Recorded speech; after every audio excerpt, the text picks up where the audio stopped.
اے میری بیٹی یہ تو بتا تو پیدا مسلمان کے گھر میں ہوئی، تو نے مدرسے میں جا کے قرآن پڑھا، تجھے مسجد کے امام نے دین سکھایا، پوری 20 سے 25 سال کی تیری جوانی کسی مسلمان کے گھر میں گزری، آخر ایسی کون سی نوبت آئی کہ جس سے تجھے اسلام کا باغی بنا دیا گیا؟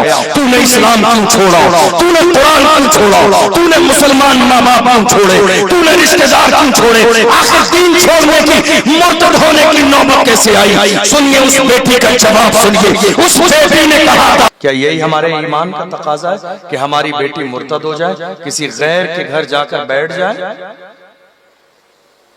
یہ نوبت آئی، آپ نے کیا کیا؟ اور یہ نوبت آئی کیوں؟ اگر آپ کا ذہن حاضر ہے تو سن کے جائیے گا، اس کی کئی وجوہات ہیں۔ پہلی وجہ مکس ایجوکیشن۔ کیا ہو رہا ہے آج کے زمانے میں؟ ہماری جوان بیٹیاں جا رہی ہیں کسی غیر کے کالج میں پڑھنے کے لیے، ہماری 17 سال 18 سال 20 سال کی بیٹی۔ مکس ایجوکیشن، جہاں لڑکے بھی ہیں لڑکیاں بھی ہیں، دوستی ہوئی، تعلق ہوا، ایگزامز کے نوٹس لینے کے بہانے ایک دوسرے کا موبائل نمبر لینا دینا ہوا، کافی شاپ پر جانے کے بعد میں کافی وغیرہ پی، اس کے بعد تھوڑا سا اور تعلق پیدا ہوا، لاسٹ جا کے وہی تعلق محبت میں تبدیل ہو گیا۔ سمجھ رہے ہیں؟ یہ محض اتفاق نہیں ہے، جو لڑکے نے لڑکی پر محبت کا جال پھینکا، اتفاق نہیں ہے۔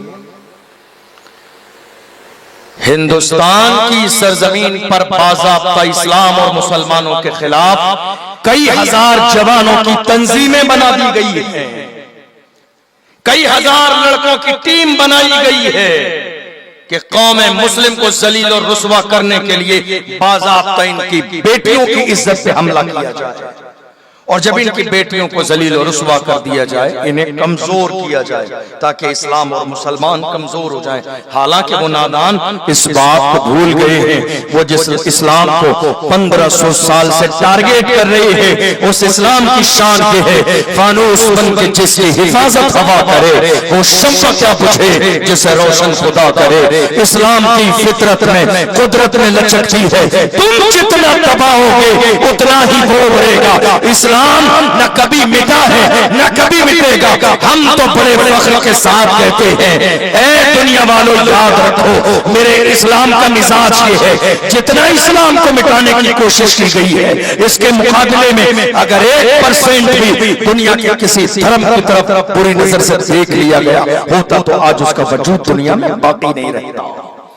مگر یہ اسلام ہے اپنی سچائی اور حقانیت کی بنیاد پر زندہ ہے، اور زندہ ہی نہیں ہے، پہاڑ سے زیادہ مضبوط کھڑا ہوا ہے۔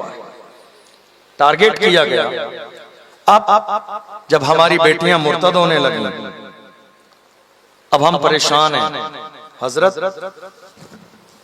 کوئی ایسا تعویذ دیجئے میری لڑکی واپس آ جائے۔ یار خدا کے بندو، کچھ تو شرم کرو، تم نے جس 20 سال کی بیٹی کی تربیت نہیں کی، وہ تعویذ سے واپس آ جائے گی؟ تم کن ان ڈھونگی باباؤں کے چکر میں پڑے ہو جو روڈ کے کنارے پڑے ہوئے ہیں، جن کے جسم پر کپڑے جنہیں میسر نہیں؟ یہ کچھ کر سکتے تو سب سے پہلے اپنے جسم کے کپڑوں کا انتظام کرتے۔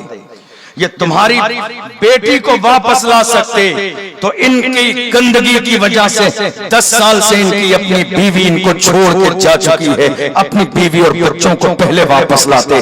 خالی دعا تعویذ کے نام پر پوری قوم کی غیرت کا جنازہ نکالنے کی ضرورت نہیں ہے۔ خبردار خبردار، باپ کی ذمہ داری ہے کہ بیٹی کی تربیت کرے، ماں کی ذمہ داری ہے بیٹی کی تربیت کرے، بھائی کی ذمہ داری ہے بیٹی کی تربیت کرے۔ جس زمانے میں بیٹیوں کو تربیت پیدا ہوتی تھی، تربیت نہیں جاتی تھی، ایسی بیٹیوں کی نسل سے محمد بن قاسم جیسے جوان پیدا ہوتے تھے، ایسی ماں کے پیٹ سے اور زیب عالمگیر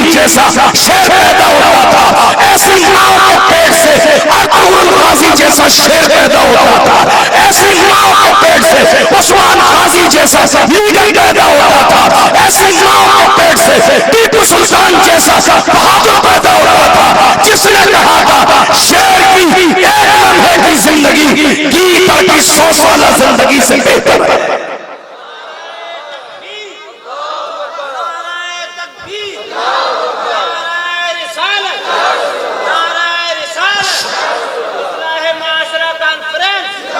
نعرہ تکبیر، نعرہ رسالت۔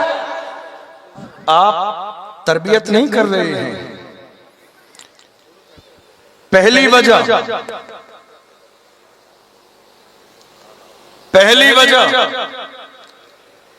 مکس ایجوکیشن، آپ کی بیٹیوں کے مرتد ہونے کی۔ دوسری وجہ شادی میں تاخیر۔ شادی لیٹ ہو رہی ہے نہیں ہو رہی ہے؟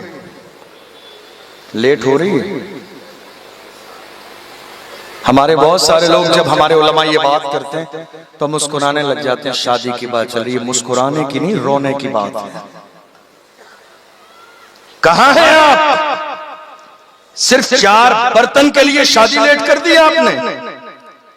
فریج اور کولر اور اے سی کے نام پر آپ نے شادی لیٹ کر دی۔ ایک بیٹی سے انٹرویو لیا گیا، کہا بیٹی یہ بتا اسلام میں ایسی کیا خرابی نظر آئی؟ ذرا دل کے کانوں سے سن کے جائیے گا۔ اے میری بیٹی یہ تو بتا، تو پیدا مسلمان کے گھر میں ہوئی، تو نے مدرسے میں جا کے قرآن پڑھا، تجھے مسجد کے امام نے دین سکھایا، پوری 20 سے 25 سال کی تیری جوانی کسی مسلمان کے گھر میں گزری، آخر ایسی کون سی نوبت آئی کہ جس سے تجھے اسلام کا باغی بنا دیا گیا؟ تو نے اسلام کیوں چھوڑا؟ تو نے قرآن کیوں چھوڑا؟ تو نے مسلمان ماں باپ کیوں چھوڑے؟ تو نے رشتہ دار کیوں چھوڑے؟ آخر دین چھوڑنے کی، مرتد ہونے کی نوبت کیسے آئی؟ سنیے اس بیٹی کا جواب سنیے۔ اس بیٹی نے کہا تھا میری 25 سال کی بھری جوانی میں میرے دروازے پر کم سے کم مسلمانوں کے یہاں سے 50 رشتے آ گئے، مگر ہر ایک رشتے والے نے یہ کہہ کے ٹھکرا دیا باپ غریب ہے جہیز نہ دے گا، باپ غریب ہے شادی اچھی نہ کرے گا، باپ غریب ہے کھانا نہ دے گا، باپ غریب ہے بہترین میرج ہال نہیں ہوگا، باپ غریب ہے جہیز کا سامان نہ دے گا۔ میرا بوڑھا باپ رکشا چلانے والا بستر پہ لیٹ کے پوری رات روتا رہتا تھا، میری بیٹی کا بوجھ میرے سر پر ہے، آخر کروں تو کیا کروں؟ میرا بوڑھا باپ کینسر کا مریض ہو گیا میری وجہ سے، بوڑھا باپ ڈپریشن کا شکار ہوا میری وجہ سے، میرا بوڑھا باپ شوگر کا مریض ہو گیا میری وجہ سے، میرا بوڑھا باپ پریشانی کے دور سے گزرتا ہے میری وجہ سے۔ آخر اس قوم نے مجھے دیا کیا ہے؟ دولت کے بغیر یہ قوم مجھے قبول کرنے کے لیے راضی نہیں ہے، آخر مجھے مسلمان بنے رہنے کا فائدہ کیا ہے؟ جتنی عقل تھی اس کے مطابق اس لڑکی نے سوچ لیا، جتنی عقل تھی اس کے مطابق فیصلہ کر لیا۔ کہا پھر مجھے ایک لڑکا ملا، مسلمان تو نہیں تھا مگر اس نے کہا مجھے بارات نہیں لانی ہے، مجھے کھانا نہیں چاہیے، مجھے جہیز نہیں چاہیے، مجھے کوئی سامان نہیں چاہیے، مجھے ایک جوڑی کپڑوں میں تجھ سے شادی کرنا گوارا ہے۔ میں نے دیکھا میرا بوڑھا باپ کہیں ایسا نہ ہو میری وجہ سے دوبارہ ہارٹ اٹیک آ کے دنیا سے رخصت ہو جائے، میں نے اسی لیے باپ کا گھر چھوڑ دیا تاکہ وہ ٹینشن سے فری ہو جائے۔ اس بیٹے کو کیا معلوم تھا جس غریب کی 25 سال کی بیٹی عزت رون کر پیروں کے نیچے چلی جائے وہ باپ سکون میں کیسے آ سکتا ہے؟ اللہ اکبر، اس کو تو ایسے بھی مرنا ہے، ایسے بھی مرنا ہے۔ اور کرو میری قوم کو جوانوں، تم نے جو خواب دیکھے ہیں شادی ایسے گھر سے کروں گا جہاں مجھے 4 ویلر ملے گی،